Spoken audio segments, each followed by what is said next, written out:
Hi, everybody. It's an honor to be here, truly, to talk to you about the Cosmos ecosystem, the Cosmos white paper, and what we've achieved and what's going to happen beyond that. So before we get started with that, let me talk a little bit about myself. My name is Noam Cohen.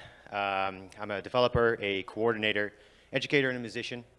Yeah, in the 33 years on Earth here, it's been quite eclectic in terms of what I've been doing with my life, but somehow I've managed to gather all kinds of skills together to finally end up here as the developer relations lead at Interchain. I'm also a game developer on the side, hobbyist mostly. But if you want to talk about something that isn't blockchain, talk to me about that. I work very closely with Billy Rennekamp. Some of you may know him. He was also supposed to be here to do this talk. He couldn't make it, unfortunately, but once again, it's an honor for me to actually be here. Before we get started on the status of the Cosmos hub and the network, let's give a little sort of like review on like what is Cosmos again, like a little refresher. So Cosmos is a vision. Cosmos is fast, it's expansive, it's a lot of moving parts moving in all towards the same mission. This mission is what we call the Internet of Blockchains. And with this vision, it's not isolated to the Cosmos ecosystem. And this is something that I think is very important to emphasize. It's not isolated or limited to a particular architecture. This vision, we think, extends to all the chains that sort of like are built with this premise of interoperability in mind. So in many ways, a lot of chains are already part of what we call the Interchain. So how do we achieve this mission? So we work on all kinds of tooling. We work on the Cosmos SDK, on Tendermint, IBC. These are the tools that we create for you, app developers, chain developers, to basically be able to build your own application right out of the box with very little work. And why is this so important? Well, it's because it's important to our philosophy of scaling. So what we consider that the way to scale appropriately is to create application-specific blockchains. And so these application-specific blockchains can be categorized in three sort of, they have three sort of features. They have specialization, sovereignty, and interoperability. And what I mean with specialization is that a blockchain is basically custom fit for your application. You know, technology is there to serve your specific application. You're not sharing state on a virtual machine with other applications. And so you are also getting a lot of sovereignty in that case. And for the sovereignty, this is beneficial because you want a high transactions per second. You want high throughput. And if you have your own chain, you can get that. And at the same time, if you want to upgrade, if you need something, let's say you're actually on a L1 and you're on a smart contract platform and you're sharing your state with all these other contracts, and you're an application and you say, okay, I need this feature on this chain. I can't do this one thing on this chain. It's going to be real hard finding a consensus amongst the entire community to make sure that you get the feature that you need. And in order to overcome that, we say, okay, cool, how about, you know, we tighten that sort of like alignment there, and we make sure that the chain developers are the app developers. That's the approach there. And how does this all work? Because you still want that same composability, right? On smart contract platforms, you have smart contracts calling each other, and they're all interoperating, and it's really beautiful, and it's working. And we can do the same thing with interoperability. What I mean with that is our inter-blockchain communication protocol, IBC. So IBC is in its core just a protocol. It's a set of standards that says how chains should communicate. On top of that, you build applications, IBC applications. So one of these applications that comes standard is like the token transfer application. You also have applications for NFT transfers, contract calls. You could build your own application like that. That's relatively easy. In fact, we had a hackathon last weekend, and it was a team who came in and said, like, okay, we're going to build a custom IBC application for sending governance messages between chains. They did that in about 1 or 2 days. So all of this sort of serves this application-specific blockchain philosophy. And when we look actually at IBC, we see that in the last year, because we launched it last year, since then we've had about 48, or actually at this point 49, chains enabled with IBC, and 10 trillion USD of value transferred over IBC through these chains. Now, there's also this thing called the Cosmos Hub. Well, what is the Cosmos Hub? The Cosmos Hub is a blockchain, and it is an infrastructure blockchain. And the purpose of the Cosmos Hub is really to serve this vision, to serve the Interchain, the Internet of Blockchains. And it does so through various means. Initially, as, for example, the router between chains like that. And the Atom token itself has been designed to sort of like accrue fees, to gain value through accruing fees through this routing. But at the same time, the Atom token is also being used to on-ramp people into the Interchain. You know, like Atom token is widely available everywhere on a lot of centralized exchanges. And for a lot of people coming into the Cosmos ecosystem, they buy an Atom token, and they're like, oh, what can I do? And they realize, like, oh, wow, I can just send this to some other chain using this great UX. And then suddenly they're swapping it on some DEX, and they're buying something on Juno, and then they're on a DAO, and suddenly you're in 20 DAOs, and you have many cosmonaut stickers. And at the end of all that, you realize, like, oh, yeah, you remember, yeah, but the first token I bought was Atom token. That's generally the case. We're also a deep correlated liquidity pair, so on many of the DEXs in the Cosmos ecosystem, we have the deepest liquidity pool. So the Atom token has also been used a lot to sort of like fund all this public work. The Atom token has been used to pay for most of the work on the SDK, the IBC, and Tendermint.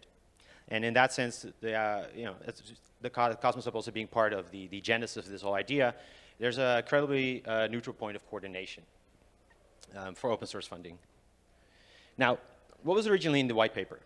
So back in 2016 when that was released, we had a couple of things there. And what did we achieve from that? Well, we had Tendermint. Tendermint is the consensus algorithm that comes standard inside the SDK nowadays as well. You can also use it separately. We have the Cosmos SDK, and for people who are not familiar, the Cosmos SDK is a modular framework. It comes feature-packed with token transfers, banking module like that, the governance module, staking, all kinds of features. Then there's the Cosmos Hub, which I talked about, in IBC. We also had the Ethereum bridge in that white paper. And the Ethereum bridge was our sort of attempt to not leave proof of work behind, in order to still be able to connect to Ethereum. This bridge is out there, and it works. And then there's Ethermint. And Ethermint is sort of a way to demonstrate that you can do Ethereum virtual machines on a proof-of-stake network. And you can do that perhaps maybe without years of thinking about how to do it and discussing and figuring it out. We just did that. That is also out there. And what's interesting to note there is the difference in the approach, right? Instead of sharding, it's still, we scale differently in terms of like having application-specific blockchains. So imagine that and we're seeing this in the wild now as well, we have a smart contract platform, for example. Like this is the different sort of model that I'm trying to explain in terms of how you can get into Cosmos. So you can also have not necessarily an application-specific blockchain, but an L1 that is permissionless, smart contract enabled. You can launch your app as a smart contract, and you can just run it, gain users, et cetera. And at some point, you feel maybe it's very crowded. Maybe it doesn't work for me anymore. Hey, maybe I can't get the transaction speeds that I want. Maybe I can't get the functionality that I need. And at that point, you say, you know what? I'm just going to go ahead and create my own chain. No problem. I can still call the original contracts that I was interfacing with because I have IBC. I can still get my users here because everything is pretty much the same. The UX, the wallets, they all work the same. And and this is not just some theory. Like this is happening in the wild. We can look at the recent DYDX move to Cosmos, for example. This is exactly for this reason, right? So there were a few things like we've achieved most of that, and there were a few things that sort of came in that process that were unexpected, perhaps, or things that we went way better than we expected. The expansion of IBC, like I talked about, but also new IBC standards. So the NFT standard, interchain accounts, which is actually a really fascinating concept where you can have chains or contracts or accounts on a blockchain, basically interact natively and directly onto another chain, so they can execute any arbitrary message that happens on another chain. So you can basically, the Cosmos Hub itself could basically do something as if it had an account on Osmosis or another chain out there. And there's also cross-chain validation, which is our version of shared security, which is something I'll talk about a little later. And at the same time, there's also a lot of work done with different ecosystem partners that, in terms of like IBC-like clients. So these are the clients that sort of allow other chains, like Substrate chains, Solidity chains, Celo, Harmony, to sort of like have IBC native integration and in that sense connect to the Cosmos ecosystem. And that's what we mean with the interchain. That's beyond the Cosmos ecosystem. That is the Internet of Blockchains. Other things was that we also saw a huge diversification in the talent and support that we've sort of been contributing to this project. So instead of, we're not really like a normal ecosystem. We don't really have one foundation anymore. We don't really have one dev team working on things. We have 16 core contributors. They're all working on various aspects of the stack. They're also doing different things that they're interested in. We also have the recently announced Builders Foundation, which is a funding organization that has a lot of stakeholders from the wider ecosystem, not just the Cosmos Hub, who are also funding this work and interested in participating. And then there's this thing that the community pool funding. So in the Cosmos ecosystem, we have a DAO. Every chain basically has a DAO that gains rewards from block rewards directly. So whenever a block is created, there's some inflation that goes straight to the DAO. And the stakers, or the people who are, in this case, the atom holders for the hub, who are staking, they can basically vote on what happens with this money. And we've seen a lot of interesting things happen through that. The hack atom that I just talked about was partially funded by the atom, by the Cosmos Hub, basically. That was a community vote. It was very successful. At the same time, we've been trying to lower the UX barrier. We've created all these amazing modules. Aussie, which I think is, I can talk to you about this all day. Aussie is amazing. You can authorize any sort of account or any sort of address or even a contract or whatever. You can authorize them to do and execute a very specific message. So you can authorize somebody to say, hey, can you go ahead and claim my staking rewards and then redelegate them? You can do auto-compounding in that way, and it's safe, and you can revoke that at any time. We have the groups module, which is basically DAOs on steroids in some ways. Figran, MetaTX, and the beautiful thing here is they're all natively implemented in the SDK, and they come with your chain. And they're optional. You can leave them out if you want to. That's up to you. But they come standard, and you can use them. And it's beneficial because as an app developer, you kind of want to have this, you don't want to rebuild this all the time. You don't want to create new contracts for all these things that actually should be natural to every blockchain. So we did all that, and that's all great. And at this point, what's next? So we're working on a white paper. This is something that is a sneak preview, so to speak. None of it is really finalized yet, except for a few features that we're directly working on right now.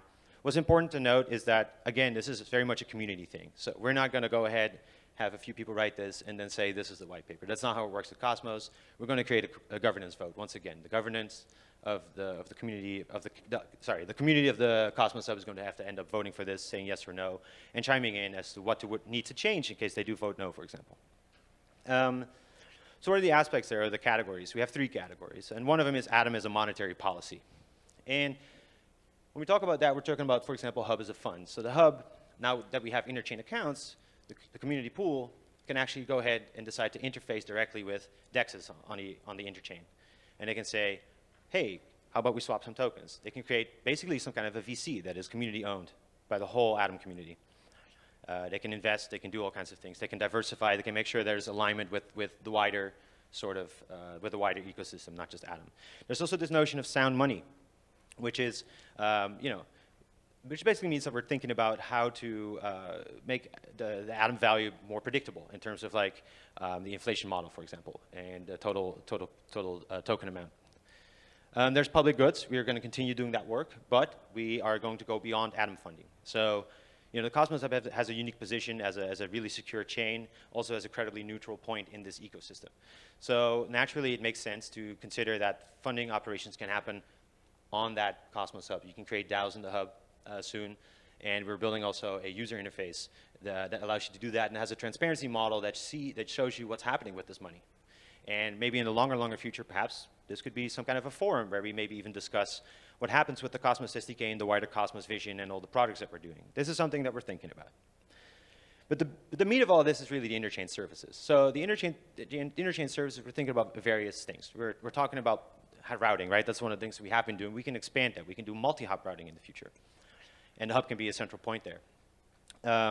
With the multi-hop routing thing, one thing that's important to note is like the importance of this is maybe not so clear right now, but it will be in the future. So imagine, I don't know if you guys remember like in the 90s or in the 2000s, in the early 2000s, you were playing a LAN party with your friends and you would bring over your computer and you would connect your computer directly to the other one and you can play Age of Empires with your one single LAN cable. And then now we have MMORPGs, right? And you got thousands and thousands and thousands of players and they're all connected to each other. And you can't do that anymore, or they're not connected to each other, they're all connected to some kind of a hub. You can't have that direct connection anymore.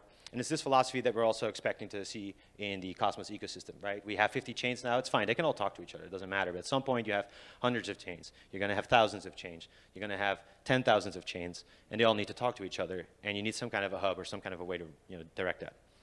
We also need to make sure that the relayers, these are the people who sort of like move the packets between the chains in a permissionless and trustless way. We need to make sure these people are incentivized. Make sure that these organizations create profitable business around that. Then there's protocol controlled value, which is basically our way of saying that we can create maybe some kind of an algorithm or some kind of way for the Atom token to naturally and automatically create a better incentive line with the wider ecosystem through some various means of maybe even purchasing tokens automatically. Then there's interchain security. And that's really the important thing. This is something that we're launching as soon as possible, either this year or early next year. What is Interchain security at its core? Well, this is our vision of what shared security is, our interpretation of shared security. Because as much as our ecosystem is permissionless and everyone can do and connect and et cetera, there is still a need for a shared security. There are cases where a chain might want to come in and say, hey, I actually want to use the security of the Cosmos Hub. You have a high market cap. I don't want to create my own validator set. I don't want to create, work hard on creating a multi-billion market cap. How does it work, though? You have a provider chain, which in this case is the Cosmos Hub, and then you have a consumer chain. A consumer chain is an application or something that might be aligned with the Cosmos Hub vision. And it says, hey, can I please ask the community, right? They say, can I please become secured by the Atom?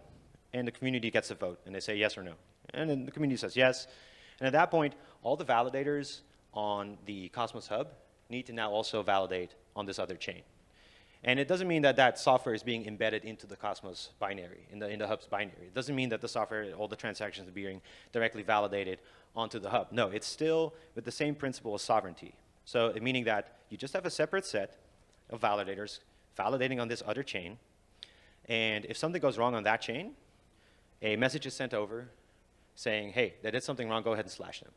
And of course, like the validators themselves also have reputational risk, right? These are validators in the Cosmos Hub. We have 175 of them. They're businesses. They are serious. They have reputational risk. They don't do anything bad, obviously. There's a couple of different factors here. But it's key to note that through that model, we can scale in terms of transactions per second. Through that model, we can also make sure that if the Hub goes down, God forbid, the other chain still keeps running. It has a while until it needs to figure out what to do with the Hub being down, but the chain will keep running. This is the essence of what we were trying to do here. We're trying to make sure that every application that's out there keeps running, regardless of what happens, regardless of a little bug that happens here and there. You decide, as an app developer, who you want to be dependent on. So that Interchain security is Atom denominated. And the token itself is associated like that. And there's flexible pricing in the sense that the consumer chain decides basically what it wants to give the Atom holders. The Atom holders have to vote, yes or no, but the consumer chain can have its own token. And the rewards that are generated on that consumer chain, the chain taking the security, they get paid out to the validators, but also to the stakers, so the Atom holders themselves. And the last thing here really is defensible decentralization. So in the future, we might see some more regulation coming up, especially for DEXs or chains that are working with money in particular, or stable tokens and these kinds of things. There are issues around that sometimes when you start, you want to have maybe some sort of like provable, defensible decentralization. So the Cosmos Hub itself is already provably decentralized. And when you start a new chain, one of the problems is trying to figure out getting a diverse set of validators. So this is one of the things where we can help. So that's coming. We're building this. We have interested chains. We have a community that's excited for this as well. We recently had a governance proposal pass in terms of spending Atom tokens to sort of subsidize the work on some of these consumer chains. So we're excited for that. And if you have any questions, really, just ask me. I'll be there at the booth, and thank you so much for your time.